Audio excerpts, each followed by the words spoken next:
যুগটা ছিল নবজাগরণের, সকলের মনে প্রশ্নের ঢেউ। সমাজকে শিক্ষার পথ দেখাতে আসবে কি নতুন কেউ? 1863 সালে এই ধরাধামে আবির্ভূত হলো এক বালক নরেন্দ্রনাথ নামে।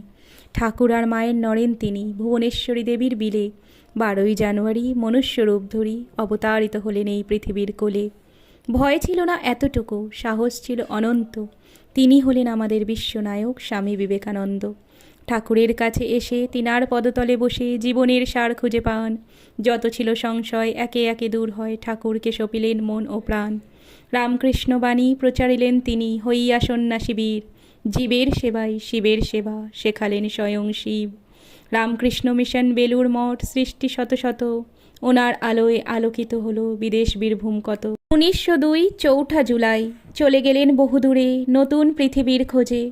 তবে বীর সন্ন্যাসী বিবেকানন্দ, অমর তুমি থাকবে মোদের মাঝে।